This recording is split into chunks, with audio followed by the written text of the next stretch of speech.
बॉलीवुड में कोई शादी टिक जाए या कोई अफेयर टिक जाए, मतलब समझ जाओ भगवान की आपके ऊपर बहुत बहुत कृपा हो गई है।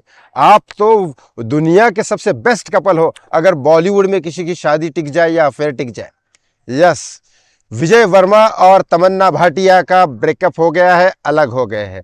उसी तरफ दूसरी तरफ अंकिता लोखंडे और विक्की जैन, इनका भी डिवोर्स हो रहा है।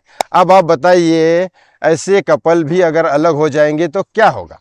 लेकिन मैंने विजय वर्मा और तमन्ना भाटिया के बारे में बहुत लोगों को पहले ही बताया था, क्योंकि तमन्ना भाटिया, आप समझ रहे हो, तमन्ना भाटिया एक तरह से खूबसूरती की तो मिसाल है। खूबसूरत है तमन्ना भाटिया, एक्टिंग भी अच्छी करती है। एक समय पर उसने बाहुबली की मेन हीरोइन बनी तमन्ना भाटिया, और उसके बाद विजय वर्मा उसके सामने कुछ भी नहीं, साइड एक्टर रोल ही उसने किए जीवन भर।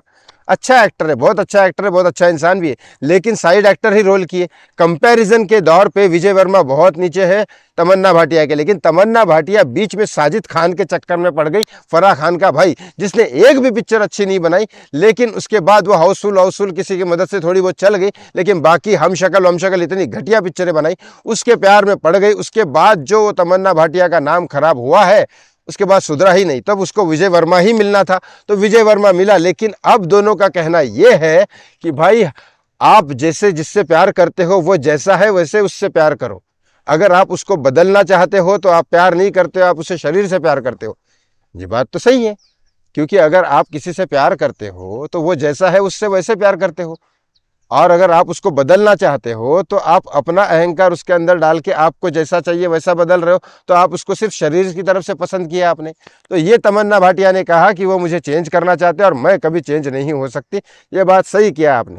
वैसे तमन्ना, आपने बहुत सही किया, क्योंकि विजय वर्मा वैसे भी कंपेरिजन में नहीं था, मैं उसकी इंसल्ट नहीं कर रहा हूँ, वो आदमी बहुत अच्छा है। लेकिन जब मैचिंग नहीं हो रही है और कोई आपको चेंज करना चाहे तो फिर नहीं हो सकता है। औरत औरत होती है, मर्द मर्द होता है, दोनों को एक समान अधिकार है। तो चलो, दोनों का तो ब्रेकअप हो गया, होना ही था, पहले मुझे पता था। लेकिन अब दूसरी बात करता हूं, अंकिता लोखंडे विक्की जैन, भाई साहब ये तो बड़ा मुश्किल काम हो गया।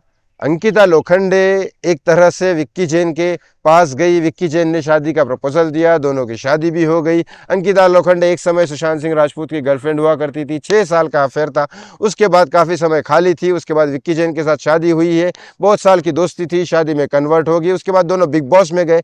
बिग बॉस के झगड़े में समझ सकता हूँ नौटंकी हो सकती है, लेकिन ये अभी इतने ज़्यादा सीरियस हो चुके हैं दोनों के दोनों। हालांकि अंकिता लोखंडे कोई दूसरा काम भी नहीं कर रही, और जो काम कर भी रही है वीर सावरकर वगैरह, वो तो बहुत ही अच्छा काम कर रही है। मतलब कोई कपड़े खोलने वोलने वाला ऐसा ड्रामाबाजी तो नहीं कर रही है, ना किसिंग सीन कर रही है, ना कुछ कर रही है। तब विक्की जैन को प्रॉब्लम क्या हो सकता है? हाँ, ईगो का प्रॉब्लम जरूर हो सकता है, क्योंकि अंकिता के अंदर ये तो चीज़ बहुत भर भर के भरी पड़ी है, तो ये चीज़ हो रही है दोनों के अंदर। लेकिन अब परिवार, एक्चुअली कोई शादी टूटती है तो उसके स्टेप होते हैं। पहले दोनों आपस में बैठ के बात करते हैं, वो नहीं हो पाता, फिर परिवार वाले बात करते हैं, वो नहीं हो पाता, फिर काउंसलिंग करते हैं, वो नहीं होता, फिर वो कोर्ट में जाते, फिर जज समझाता है, वो नहीं होता, तो फिर डिवोर्स हो जाता है। तो यहाँ पे ये लोग पहले आपस में बैठ के बात करने वाला सीन ही खत्म कर दिया इन्होंने। परिवार जो ससुराल वाले और महर वाले जो आते हैं, उन दोनों ने आपस में समझाया, वो भी खत्म कर दिया। अब काउंसलिंग के लिए दोनों जाने वाले हैं। अब काउंसलिंग के पास क्या होता है क्या नहीं पता नहीं, लेकिन मैंने जितने रिश्ते देखे जो काउंसलिंग के पास जाते हैं, वो थोड़ी देर के लिए तो ठीक हो जाते हैं, हाँ चलो चलो चल रहा है। लेकिन उसके बाद वापस से वही प्रॉब्लम होता है, फिर काउंसलिंग करो, फिर वापस जाओ, और एक समय जाके वो जज के सामने खड़े हो जाते हैं। जज बोलता है 6 महीने अलग रह के दिखाओ, 6 महीने अलग रहो, के बाद में डिवोर्स, और डिवोर्स पे साइन कर देते हैं, दोनों अलग हो जाते हैं। फिर इसका कोई और उसका कोई और। ये चलता है जीवन बॉलीवुड का, कपल लाइफ। आपको क्या लगता है दोनों कपल के बारे में? कमेंट बॉक्स में कमेंट करके जरूर बताएं। Thank you so much watching मी, बहुत बहुत धन्यवाद।